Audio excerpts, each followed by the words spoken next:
welcome to PBWC's Afternoon of Panel Discussion, our third in the series, our group chat.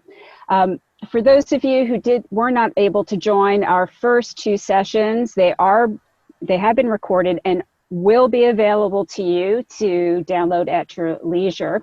But just to quickly give a recap, in the first series, we found out about adaptive thinking and ways to mitigate our stress. We also learned about ways to, at this very precarious time, start contemplating reinvention and what that looks like as we emerge from these very precarious times.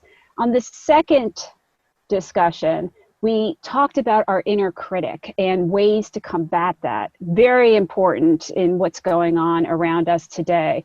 We talked about a new concept to me, narrative intelligence, looking at ways that we emotionally connect through conversation.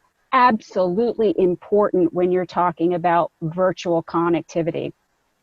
Then we talked about actual virtual communication and the 5 important components to a strong virtual presence when you need to and want to make the impression that you're looking to make.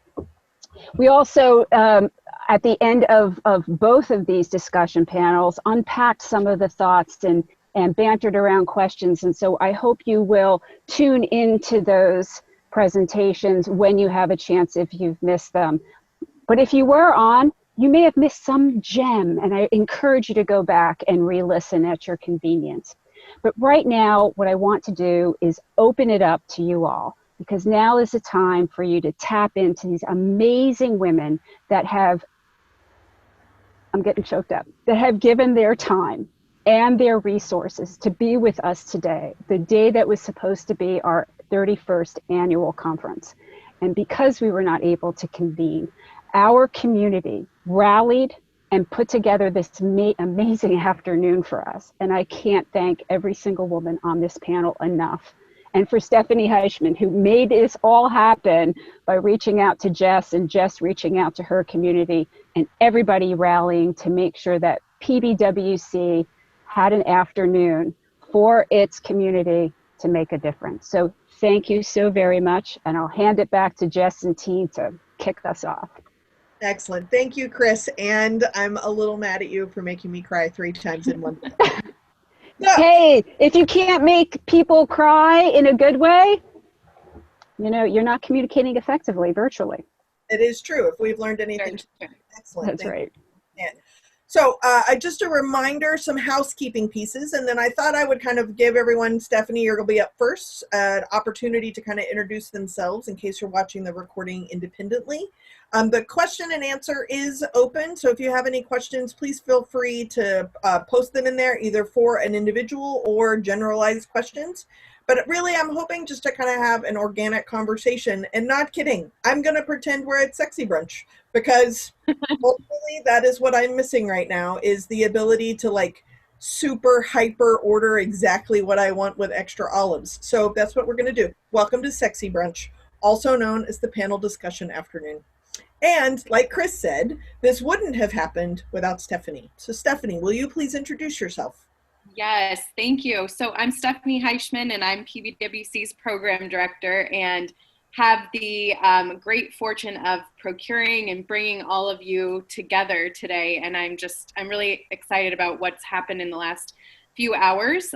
We've had excellent, real, authentic delivering of, you know, what's going on and really how we can be empowered during this crazy, as they say, unprecedented time. So I will go on just to let Jess facilitate questions. I'm excited to be on here with everyone today. So I'm here in DC actually, so I do have a glass of wine. So cheers to brunch, right? Right. Cheers. I have a glass as well. Yeah. Cheers.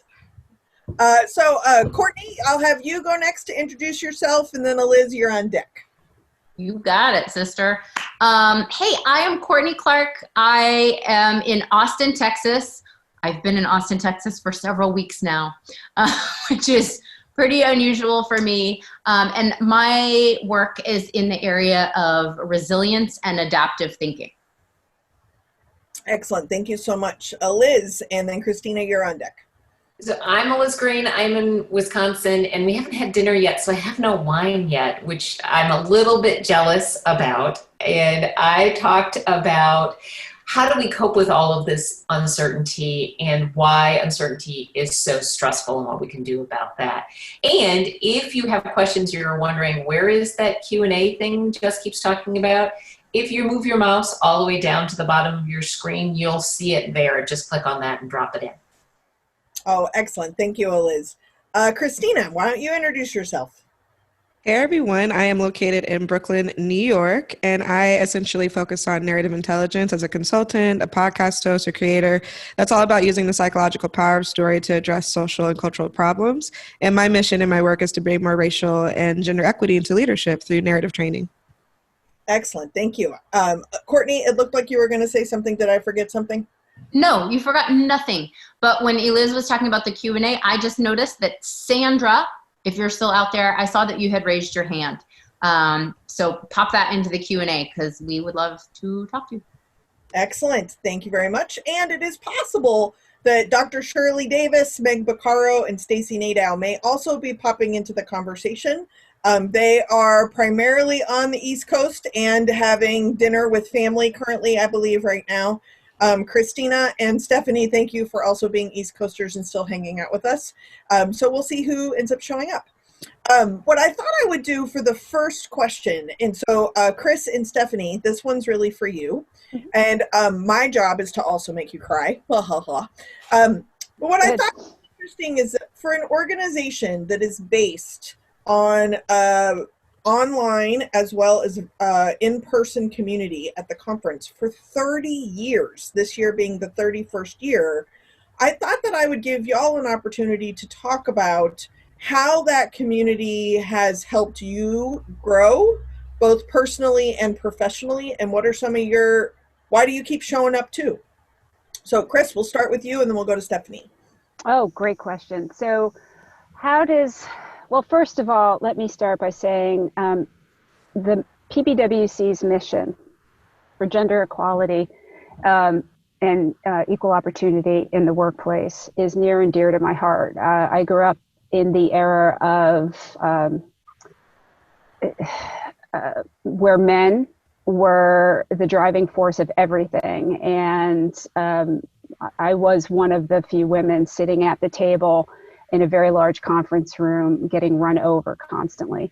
And organizations like PBWC have made a huge difference in the lives of women like myself, who have worked through the ranks of getting your voice heard in every way possible, whether it's acting like a man or dressing like a man, or and then finally realizing that if we just step into all that we are as a woman, that we show up better, we show up more authentically, we're actually heard in very different ways. So we may still get run over, but we are being all that we are. And when you are in a room where you are being all that you are, you walk out of there with a very different experience. Whether you get ran over verbally or not, it's a very different experience. But anyway, my personal experience aside, what PBWC brings to the world is an opportunity for the spectrum of women from the very beginning of their career to their personal crescendo of a professional life, and brings them all together in a way that is unlike any organization that I have experienced. You usually don't get that broad spectrum. It's usually one section or another. And what that broad spectrum enables us to do is to learn from each other, to inspire one another, and to bring to another's life of how can I help you? How can I help you make a difference? How can I help you make a difference where you are? So PBWC enriches my life in that way, and I hope that the organization continues to bring to our constituents' experience that which we've been doing for the last 30 years of providing access to education, tools, resources, and inspiration that will drive each and every single one of our members to the place that they want to be professionally and personally. That's wonderful. Stephanie, I don't want to make the assumption that you've been working there for 30 years. No, but I have worked with PBWC on the programming side throughout the past, I would say, five years, basically, primarily on programming the annual conference and PBWC's webinars and supporting on some of the community events. And I have to say, I mean, my greatest, you know, I love connecting with all the different speakers. I'm in DC, but I do other events as well. And so it's always really wonderful just to connect with the people that are out there, putting out the content, delivering it to the women and men that need it the most. And that are, you know, each year that brings a new group of speakers and people that are coming into their own with whatever their expertise is. So that's been the greatest thing for me. I've learned something from every single speaker that I come into contact with. So that's the best part of this. That's amazing. Could I follow up, Jess? Chris said something that I thought was really profound, and Liz and I were just talking about this yesterday. Chris, you were talking about how, you know, this is an event, this is an organization to help women realize that their place is equal to men's, that we don't have to, you know, stand to the side or just fill in wherever the gaps are, but we can proudly take that space. And Eliz and I were just talking about this yesterday. Christina, I think this applies to your work. I think this applies to most of the women's work that we heard today. So Eliz's work is about stress. Mine is about resilience. And those are categories that I think sometimes, particularly in the professional world, can get categorized as women's stuff. Yeah, like it's fluffy, it's soft skills. And Eliz and I both have worked really hard, and I think you saw so much of this today in everybody's work. But Eliz and I were talking yesterday about how we can take these things that some people may think of as soft skills and really draw that direct line to success. This is not gendered work. But I do think that women having embraced some of these philosophies early, I think that's one of the things that is making us leaders during this time, because we were ahead of the game on navigating some of this that's just coming to national consciousness. So yes, I agree. Courtney, I couldn't agree with you more. And I think what one of the things, and there's always positive that comes out of very terrifying situations like we're in now. I think one of the things that we're going to see coming out of this is, because the office place, the workplace has been almost leveled, and we're now all in this virtual space, you're going to see a monumental jump in how people work. There's going to be a leveling of the playing field. And this is where our soft skills, right, our resilience, our ability to adapt and learn, and how we communicate, and how we leverage resources, how we ask for help, how we show up, is going to put us ahead of the curve when all this is done. I love that. And that kind of makes me think about the fact that right now, because you brought up a really good point when you're talking about there's a silver lining in this kind of crazy experience. And I think one of them is kind of questioning the leadership myths that we hold. there's so many myths we have right now around like, this is what it means to be a leader. It means to be scarcity driven. It means to be fear driven. It means being transactional and emotionless, and the quote unquote opposite of what it means to be feminine or whatever we want to label it, right? And I think before the pandemic, the workplace was already sort of falling apart because people were very disengaged. There's lots of research and studies about how people are really disengaged with work. And I think now the pandemic is sort of making people realize like, oh, this is made up. And we can rebuild this and rewrite this. Like, this is not set in stone. This is not some biblical, call from the heavens into like a stone thing that has to be the way it is. And so what I'm excited about, and one thing I've been working on with a couple people, is what are the new archetypes? What are our new leadership archetypes? And I think there are 5 distinct ones that we could talk about, but ultimately I think we need to redefine these roles. And I think women are going to play a key point in that, because we are the community holders. We are the emotional burden barriers in our communities. And I think that role that we play is even more critical now, as we're all kind of disconnected physically, but still connecting virtually. What are those archetypes that are rising to the top, Christina? What are you seeing? So I started thinking around, so there's this theory called the trans theoretical model of change. And it's this idea that behavior change is sort of on a cycle where we go through almost like a grieving process, where we contemplate the change, we accept it, we do plans for it, we then try to like maintain it. And I think there are people who already play those roles in terms of getting people to adapt a change behaviorally. If there's a leader, an influencer. And so the 5 that we identified are the disruptor. So someone who calls to the consciousness that this is a problem, like an AOC or, Bernie or a Liz Warren. And then you have people who are the healers. Like, once we actually have looked at that there's a problem, we need to reconcile that the past is gone. And that is a grieving period. I think we're all in a grieving period now that the status quo has shifted and we're sitting in our houses like, oh my God, what does that mean?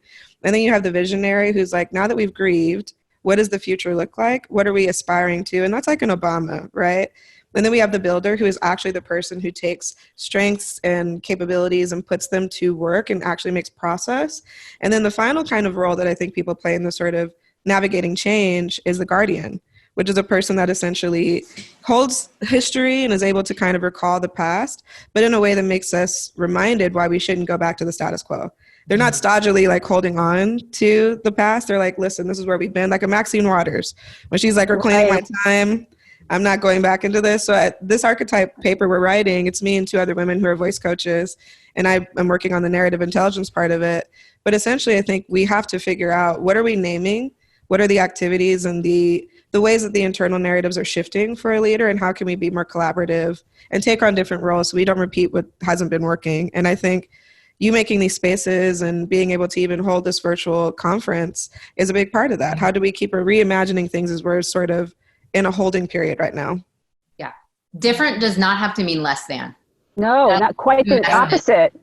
Yeah, that's what I've been feeling so much. Like you're saying, Christina, different is likely to be better if we choose it and make it that way. But I totally love that idea of the disrupting and the grief, because, for a couple of weeks there, I was like, oh man, different is worse. Different is worse. Right. Yeah. And we all have to go through that period of, and sometimes it's absolutely paralyzing. You're staring into your computer wondering why you can't form a sentence, paralyzing. And that's just dealing with all of that uncertainty, and your brain is stuck in that reactive mode. But if we can get past that, there's all kinds of opportunity for something new to be created. Liz, I wanted to call on you on that piece too, that I think, and I'm quoting from some of your other work, we're getting to Iguana and Kali. Yes. What I think is interesting when we talk about the new different, that, Christina and Courtney, both of you really hit the panic and the opportunity that's happening. But for me, I'm synthesizing it through my knowledge of Liz's research around how we relax and how we deal with stress. And when I know for myself, Meg is back. Yay, that's very exciting. Hey. So, but Meg, just to catch you up, we're just kind of having a casual, sexy brunch. So welcome. What I want to ask you, Liz, is if you don't mind, talking a little bit about the and the like, wow, this is not written in stone, right? Is that I would imagine that they're part of those new archetypes of leadership that Christina was talking about.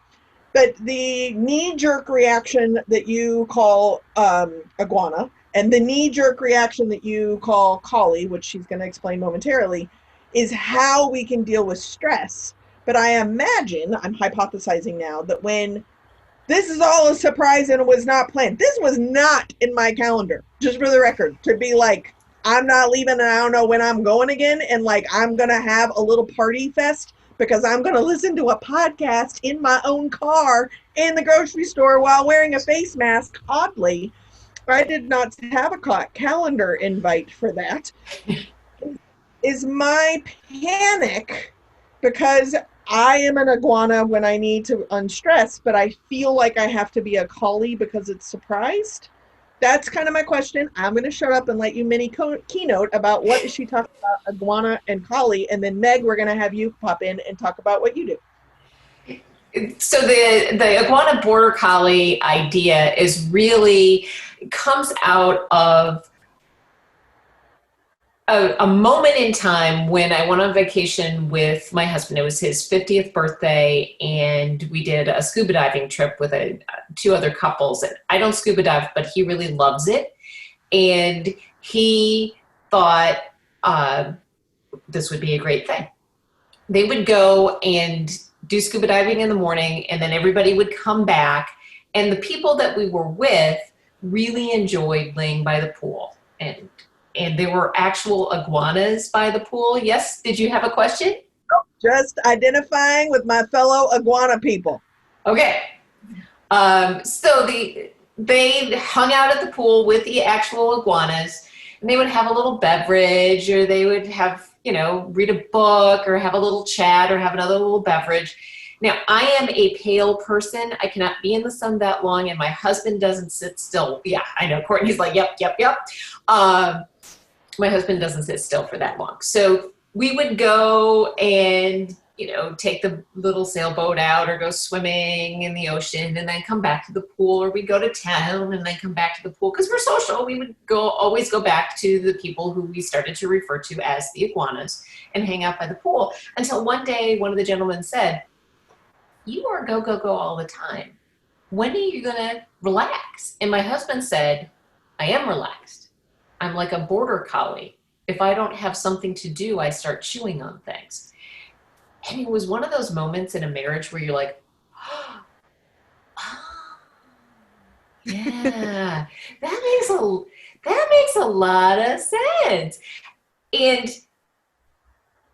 he's right. Like, he's not chewing on things. He's like chewing on things in his brain because he can't stop this unless he's highly engaged in something else. So that's how our vacations go. We are going all of the time. Now I'm a little more on the iguana side, and I like that more quiet, contemplative time. I can hang with the border collie, but I need a little bit of that contemplative time. So we were on vacation. We sailed across Lake Michigan to the Michigan side. We're in a little town, and we were all over looking at all the shops and all over the place. And about an hour before sunset, we made our way down to the beach. And he turned to me and said, "What do you want to do next?" And I said, "I would like to watch the sunset." And he said, "That's like in an hour." And I'm like, I know. And we sat there. He had his camera. He took beautiful pictures of the waves rolling in the sunset. So he was occupied, and that was fine. But I got that time to watch the sunset and just listen to the birds and watch the kids playing in the water. And it was beautiful. And it came down. I held my husband's hand. It was just perfect. And that's what I needed. And when it was done, we went and did some more stuff. But the idea is, my way of disconnecting and relaxing looks different than his. One's not better than the other. But we each need to have what we need to disconnect from that stress. So if I'm making him sit for too long, that's not going to work. And he's making me run all day long, I'm not getting what I need. Oh, and hello, my dogs are barking. A border collie. I heard you talking about them. Yeah, that's an Australian Shepherd, but yes, same principle is true. Well, Liz, what I thought was really cool, and Christina, what you said about kind of the new archetypes, that's what made me think about it, is that I'm wondering if, now I'm kind of threading some of the concepts together, right? So that if there's new archetypes of what leaders mean, because we didn't even know that like a Monday was a social construction, right? So like now we have very different ways of being. Can we also hold the space that people being in very different ways of being is all different kinds of right at the right time, Yeah. right? So I think that that's what kind of connected those two dots for me.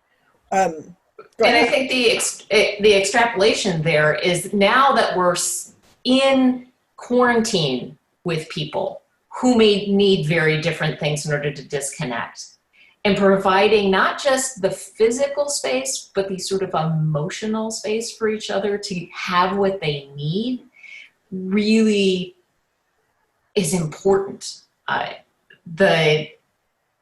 think we have expectations of what we should be able to do. There's a lot of shoulds in the world. This is not a time to be shoving a lot of shoulds on yourself. Make sure that you're getting what you need to disconnect from those stressors. Because you were talking, I think, at the beginning about creativity and how like we need to think of new ways to do things. Well, we can't do it if we're sitting in that overwhelmed, highly stressed state because we're always reacting. We don't have the opportunity to sort of like, okay, that's over there. Let me like take a moment and be able to think creatively and strategically again. Hey, Liz, can I speak to that? Yeah, absolutely. So, Jess, go ahead. You're party girl. I was attempting to. So Christina also wanted to say something to that. And then Courtney, I'm going to go to you. And then Meg, you get to introduce yourself because Courtney and Meg, I want y'all to talk about the importance of structure and I ain't got no control of what's going on. So y'all noodle on that piece. Christina, do you have a follow-up view on? Yeah, I love that you made the connection between sort of how do we honor the differences in ourselves, either, you know, in the home, like you were saying, quarantine. I know people right now who are struggling because they're like, listen, I need to go into the bathroom and get my space, like whatever that is. But also in the workplace and with the archetypes I brought up. So the people I'm working with, they're called Vital Voice Training. And we were talking about the fact that the traditional styles of leadership that we see believe that there's just sort of this sort of top-down dictatorship way of looking at things and influencing people. And I think our approach to this, and as we've been writing these sort of change leader archetypes out, is that collaboration is critical. Every single person has sort of a dominant primary type in terms of like what their strengths are and what they're able to kind of identify in a change. And every single one of them play a key role. There's not one that can't survive without the other. And I think we're already seeing collective leadership right now as people are trying to figure things out. Like I know a friend who literally launched a virtual happy hour that happens every night at 6 p.m. and 11 p.m. because he's in the spirits industry and he knew every single bartender was about to be completely screwed pretty much. And now they have like 40 to 50 people on these virtual hangouts who tip these bartenders as they teach people how to do cocktails. And it was all created through like this collaborative community-based thing. I've seen platforms pop up in New York City around supporting artists for $10 a month. And it's almost like its own mini Netflix platform and bringing people together to essentially align their strengths and their abilities. So there's more and more of this sort of collaborative, community-driven decision-making. And I think the more that people can see that they have collective power, the more likely we are to honor each other's differences and not continue to try to trump them out. Because that's why we are where we are right now, right? This pandemic is because we had a very scarcity, fear-driven sort of mechanism and production system and workplace that led to the conditions of this pandemic. And I think people are realizing that, we could do differently if we collectively honor each other's strengths and try to figure out solutions. So I love that idea of you can be a border collie, you can be an iguana, you can be this, you can be that. Doesn't mean it's bad. It just means we need to learn how to leverage each other's strengths and talents. Mm-hmm. So I'm going to transition to Courtney and Meg, but Christina, what I loved what you just said is when I first read Eliz's first book about the iguanas and collies, I was like, I am an iguana because my calendar says now is when you do nothing, and that's fine. But then if I'm not in vacation mode, I am very structured. I have a to-do list. As soon as I found out I was going to shelter in place, the first thing I did was create to-do lists for every room in the house. But if my calendar says today, you ain't doing nothing, I do nothing, because that's what I do, right? So I still have that kind of structure because it makes me feel in control. Transition to my dear control freak friends. Courtney, takes one to know one, friend. I love you. Courtney and Arnett, you both actually had, and I want you to talk a little bit about, in case people didn't catch that recording, but you both had very cool, easy structures and lists. And I also know that both of you are dealing with a lot of things that are totally out of your control, right? So I thought that I would kind of connect those dots and see where you start. And Courtney, we'll start with you, and then Meg, kind of a reintroduction, and then what are your thoughts? Rock on. So I really got sparked by something Eliz just said. Eliz, you were talking about people feeling stressed because, you know, they feel like they got to be creative. And it made me think, oh gosh, you know, if somebody was maybe working on the quadrants that I had them do earlier today and they were going, oh, I can't think of anything. Going deeper into some of that content, one of the great things that I uncovered and within that structure is that it's actually really simple.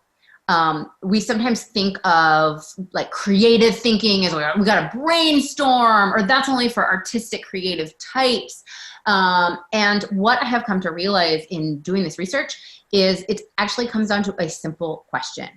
And that simple question is, what else? So when you're faced with someone, you're up against the wall, it's like, okay, well, what else could I try? What else could I be doing? And I didn't even realize until I was looking at this research, I got this from my dad. I totally fell into this from my dad because I don't know if anybody out there had the, you know, like my mom was more, you know, a lot of my friends' parents, you'd come to them and they'd be like, just figure it out yourself, right? I'm busy. You're a big girl. Like, you know, go deal with this. Go figure it out yourself. And my dad, or they would try to solve it for them. Right? Also not great. Also doesn't build resilience. But my dad would say, well, okay, well, what else have you tried? Oh, okay, what else? And so it put the responsibility back on me. And going through the cancer experience, I had a conversation with one of my healthcare practitioners, and they talked about how a lot of times in this world, not just in healthcare, we get 3 options. Right? Your doctor will give you 3 options for treatments, or we just feel like 3 is a good number. We just see 3 options. Goldilocks had 3 options, right? And the one in the middle is the one we're inclined to choose. And my oncologist gave me 4 options. And his nurse told me that that was because they don't want people to have 3 options and then think, well, I'm just going to choose it, or I'm going to choose, you know, the easy one. No, I'm going to choose the middle. We all go lean towards the middle. It just feels the safest. And so if we want to look at the Goldilocks principle, more options is better than fewer. And research backs that up, that if you're trying to come up with, what do I do next? That the more options we have on the table, the better our outcomes will be to choose from. Because we exhaust like the obvious choices the way we've always done it. We exhaust that early in the thinking process. So more options, more paths are better, but we don't have to like beat ourselves over the head to come up with them. We just have to ask ourselves really simply, what else? What else could I do here? And I started asking this question, and I realized that it's so helpful in so many other ways. Like if I'm in conflict with somebody, it's like, what else could they be thinking that I'm missing? What else am I missing here? And the more I keep asking myself, what else, the more I keep finding that my brain is opened and I'm able to make better decisions. Mm-hmm. So I just wanted to circle back to that because I completely agree, Eliz, with this idea of overwhelm of, you know, oh God, now I need to come up with all these creative things I can do. It's really as simple as this question, what else? And you don't have to, good reminder of, you don't have to come out of this. I think Christina was the one who mentioned this earlier. You don't have to come out of this speaking 4 languages and visible abs, right? Like that doesn't actually have to occur. It also reminds me of just a suggestion in case you're Netflix binging. I don't know why anybody would have time to do that, but just in case, West Wing is fantastic. and it was and will continue to be a go-to of mine. And I will say that what else reminded me instantly of what next is how every episode ended. And there's something tantamount about the confidence of like, all right, what's next? You know, what else you got? And I think that there's such a brilliant moment. And so Meg, we're going to switch to you, but I think that, and Stacy, thank you for joining us as well. You're up after Meg. But I think that what's next moment is about that reassessing, redefinition, recalibrating, but also you're not recalibrating just to something new. Like you can recalibrate just back to where you were, right? Like being able to do that in a way that allows you the confidence of like, I got this, at least in this moment, maybe. And what's next? Where are we going? That's exciting. So and listen, by the end of this, my hair is going to be so long, you won't even be able to see my abs. So I'm not worried about my abs. By the end of this, my hair is going to be let's talk about that. Meg, why don't you remind us what you talked about and like the structure and the control and the lack of control. And I would say, looking at some of the Q&A that was coming in earlier too, I'm going to pick on you because you are married. You have children of multiple ages that are not currently going to a public or private school, and own your own business, and your husband, who I love and adore, is also working at home, and you have a puppy, and nobody to my knowledge is dead yet. So how's that going? Fabulous. I'm sure like many others. Yes. No, okay. So it's going fabulous. There's highs and lows. We'll just keep it there for now. So I work with individuals and organizations that want to increase credibility and likability and influence through effective communication skills. So that is strategic messaging. It's also body language. And so I don't know, I've always kind of been drawn to this, and my educational experience has supported that. So here we are. But yes, I don't know if you want me to specifically speak to the challenges of. Well, I think that the question that came up earlier was actually not them, but they were referencing another family where there's multiple children of different ages. They actually just filed for divorce right before this happened. So their partner is still sheltering in place in the house, and the courts are closed, and what do you do? And like that, this was unplanned, and perhaps there would have been a good time for every social construction that we could possibly imagine being flown out the window, and like none of that matters anymore. But we didn't plan for that. So not everybody has the support, not everybody has the space or the time or the desk or the functional internet to deal with all of the things, whether they're an iguana or a collie. You could have an iguana and a collie also in your house, right? So not meaning the metaphor of the people, but the actual lizardy things, right? Like there's a lot going on. So, but Meg, I know one of your strengths that I find is that you're able to bring not just kind of like the gendered roles that women are supposed to hold, but how we can command power and leadership and vulnerability when control is not an option. And I think that was my biggest takeaway from your part of the second webinar. But I just wanted you to kind of speak on how that is, not just for the differences of how women can be strong leaders virtually or not virtually, but it isn't all in our control. It isn't all under our command. So I thought maybe you could share that. Yeah, sure, absolutely. I think it's fair to say that any emotions we're feeling are okay. We all have different circumstances, and you know, it's hard. Social media can be great. Social media can be terrible. And I think we all have figured that out at this point. But I think it's important to look at this in two different frames or silos. And one is being authentic and as real as you can about where you sit right now. And that might change hour to hour or day to day. And even I struggle with that because like one day, one moment, I'll be like, this is great. I have time to read these business books. I should read one business book a week. This will be fabulous. Certainly I can read one book a week. Look at all this time I have on my hands. And then like the next hour, I'm informing my husband, like, I can't work or think about business with all these children running around this house. Like, if you're on Zoom calls all day, who do you think's in charge of what's going on over here? Like, it's just like, sometimes I feel manic because it's like, yes, of course, no. I mean, my husband loves it when I outwardly think to him about all these things that go through my mind all day. But I think we just need to be authentic with ourselves. And so for some people that is, I think Christina said, some self-reflection time. For others, that might be leaning on a type of faith that they have in their life. It could be nature walks. It could be whatever that is. If you live in a place where you can do a nature walk, I don't know that we all take that for granted here or there. But so whatever that is, I think we have to be real and honest and forgiving, but just kind of sitting in that. Mm-hmm. Then if we're talking about the presence that we have or want to have, right? So we're real with that, but sometimes no matter what we feel, we can't show that. So maybe it's a professional setting. Maybe it's just not time to discuss those emotions.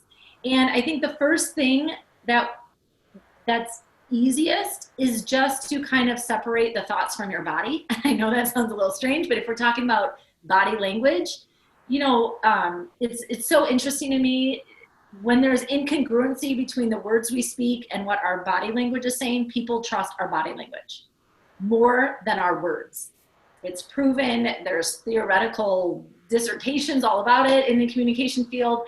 And I think it's much like when we're really nervous. I was sitting in a state's attorney's office about to pitch them my training idea for assistant state's attorneys. And it was my first big contract at the time.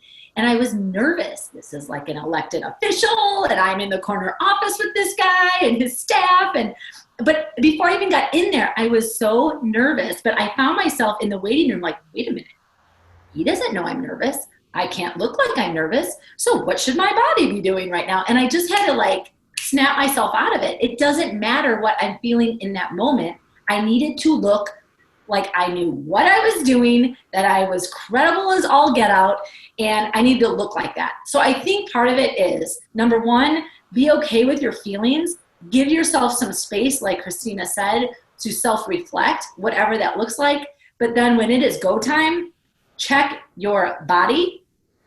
Even when I talked about set intention, like think about it. How should my body look when I am presenting, or when I am having this difficult conversation, or when I have to break some bad news? What do I want to look like? And a lot of times we just follow that. So you can't really do that as well if you haven't set aside some self-reflection time to work through some of those emotions, because it can change, especially in a time like this. But I think if you can separate those two, then when it is go time and you have to be on for whatever reason, your body is more willing to do that. Yeah, that's great. Liz, I know you said you had a follow-up question for Courtney and Meg, and then Stacy has also joined us, so you're on deck, and we'll just do like a little review, Stacy, of kind of what you talked about, and then of course I will have a question for you. So Liz, your question to Courtney and Meg. You are also muted. I love when the pro does this. Ha ha ha. It's not a Zoom call. Because my dogs were barking. My question is actually for you, and I would like to take it after Stacy. Oh, well, good to know. Okay. Stacy, you're up, and you're currently muted, just in case that can help you. We're just doing like a little review in case people didn't see the previous recording. But what I actually think was going to be really cool is that based on what we've already talked about, is that like, okay, look, my body is completely confident. I am an expert. I can do this. While inside here is some kind of like, Hail Mary, what am I thinking about? I shouldn't even be doing this. Like what, like all of the things, right? That's negative self-talk. And Stacy, what I took from you this morning is really, that's gonna happen.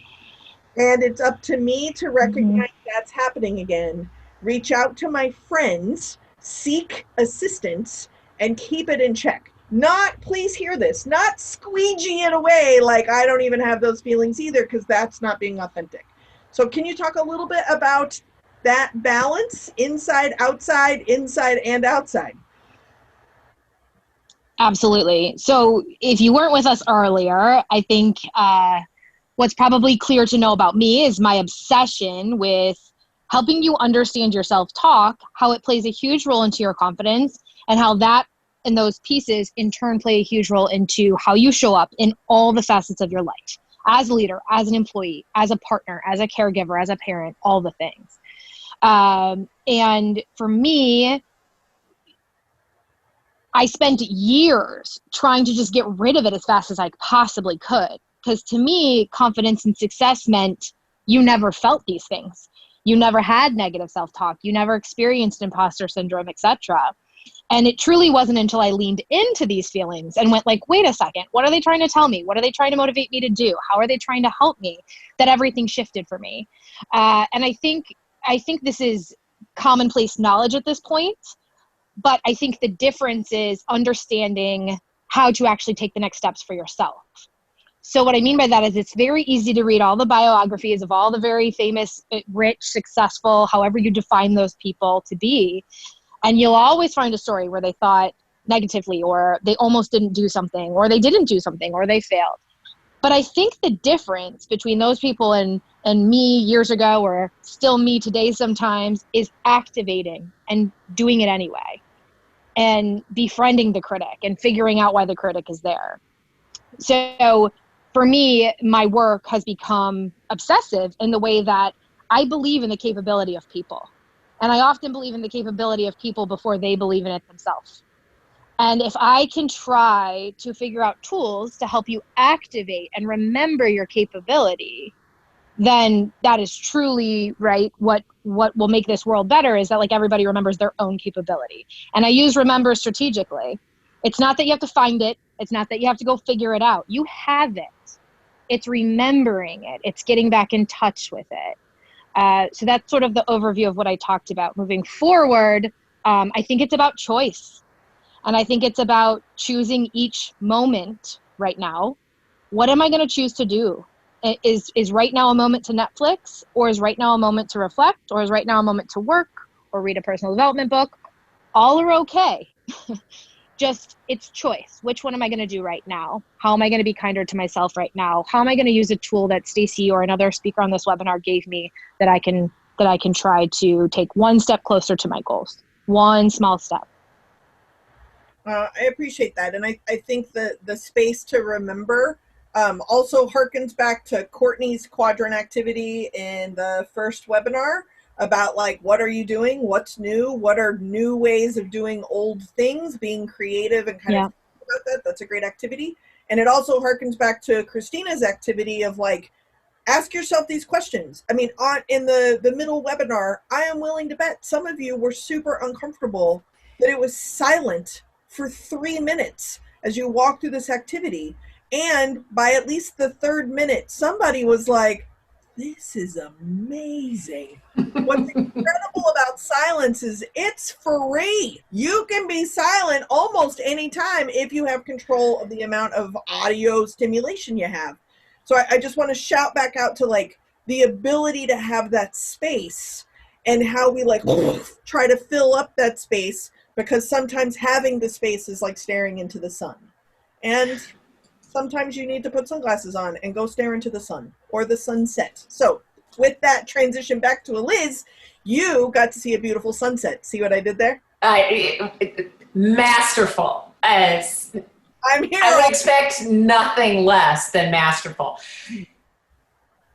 I know, Chris, you got to see Jeff speak in person, which is an experience. And I have been sitting here listening to you pull all the threads of what happened today together, which is a unique and awesome talent. But it keeps reminding me of your work, and we haven't talked about your work at all today. And I think I know I am inspired regularly by what you have shared. So I think you deserve a little bit of time, and all of our attendees deserve your brilliance. So your turn. Well, that is exactly why you don't ask your friends to do this. Thank you for that, and I appreciate it. I think that the reason why I believe, as a facilitator of conversations, that I do actually believe that I have a skill of being able to like connect and remember and link things together. And I would like to think that it is because it came up in the calls, I'm not always connected to what the outcome is. I am a control freak. So I also have expectations of what that outcome is. Both of those are true. So when Stephanie and I, and even Chris, when we were first talking about what could this virtual conference be, this was my idea, because I didn't want April 14th to go by and not have some sense of community that could happen with all of the members of PBWC, PBWC, I said it wrong. It's easier to type than to say. I didn't want to miss an opportunity for those connections. So my goal was to look around very quickly at women specifically that I feel have made me both better professionally, both better with my business, and personally on so many different levels. So then if I could pull them together, I could very easily tell Stephanie and Chris, like, don't even worry about it. They got it. What are they going to do? I don't know. What are their slides going to look like? I don't know. Is there a way to tweak some of these topics? Sure. What do you want them to be? I don't know. How about this? Yep, sure. They're going to be great. And that is what a supportive community does. When you have expectations that I want you to do exactly what you do, then I can back away from what that outcome is. My mantra, which Chris, so you're it's all your fault. Direct. I know. I take the full responsibility and wear it like a badge of honor. Well, thank you for that. What I think is most important is that when you are connected to an outcome that is larger than the details, then it frees up the details to fall into place. So I personally feel affirmed at my community, and I really needed that today, to be honest, on a personal level. On a professional level, I know that I'm surrounded by incredible people with great skills. And my mantra is being good enough now. And the idea that we can do the best we can with what we have some of the time, and that is actually good enough to do the best we can with what we got some of the time. I don't know anybody who has a doctorate in like handling a pandemic while on vacation. You know what? Not yet. Yeah, Stacy, you are nailing this, right? I actually know parents who do homeschool their kids, and they were like, no, I do it voluntarily. Like, I don't do it under duress. What is happening, right? I am actually madly in love with my partner. If I had to shelter in place, there is nobody I would rather shelter in place with. You know what? That is a greeting card. When it actually happens, you're like, why are you chewing? Still, right? Like, all of those things are true. And my expectation of the outcome is that I will use this time to reconnect to the people that matter to me. I will reconnect to the people that I matter to. And if it has to be over Zoom, my only regret is I didn't buy stock in Zoom prior to this. I know, right? Yeah, that's it. That's my only regret. I have baked cookies. I don't even know how to cook. I have learned that my oven is actually 50 degrees lower than it says it is, which does not explain why I burn everything. I am learning all kinds of things. I made a pair of pants that have pockets. I don't know that I'm going to wear those pants in public, but I don't know when I'm going to be in public. They're perfect pants, right? Like, set the expectation that you are going to reconnect the people that matter to you and allow yourself to be connected with from 6 feet away and go wash your hands. That is a realistic takeaway that we can do from this, because that's good enough. That is doing the best you can with what you got some of the time, and I would never be able to do the best I can with what I got some of the time if I didn't have the friends that I have. So I'm tossing it back to all of you. thank you for allowing me to be flawed and damaged and weird, and also break Meg's rule about distracting tops with a distracting background. Right. A black shirt, and I didn't think you could see me. Now you can. Dun, dun, dun, dun. So thank you, Jess, for that. That was eloquent, infused with humor and delight that brings out the love for that PBWC has for you, that I personally have for you. And then when I saw you on stage, I immediately called Stephanie and I said, we need Jess on our stage. And I want to remind our participants this afternoon that Jess Pettit will be on stage in August for hashtag for good PBWC's conference that has been postponed from today. I also want to thank all of you amazing women, Courtney, Christina, Stacy, Meg, Elise. Amazing job today. You have filled our coffers with helpful resources, incredible tips, guidelines to follow, insights, innovations, ways to change our thinking. And Jess, what you just closed with about what it sounds to me, and correct me if I'm wrong, it's about trust. You trust your friends. Your friend shows up. Your friends all showed up today. You trust yourself. And we as women, I think if that's our greatest takeaway today, to trust ourselves as we're navigating our new normal and the crazy that is some of our lives. Some of us are just like, hey, I was already an introvert and this is my time. But most of us are not there. So if I just lend one thing to our participants today is trust yourself and reach out. Trust that what you have to offer someone else is probably the exact thing that you need. So if we collectively in this moment start our days out with, how can I help you today? Like Jess did for PBWC, and all of her friends came to the fore and helped out. If we start our days like that, we are going to navigate this storm to perfection. And PBWC is there to help. We've got resources online. We've got e-blasts coming out every week. We're going to have new content for you. And if you're clamoring for it, I don't think that Jess will have a problem showing up again before we meet in August. Just saying. So, I think that stands as a contract these days.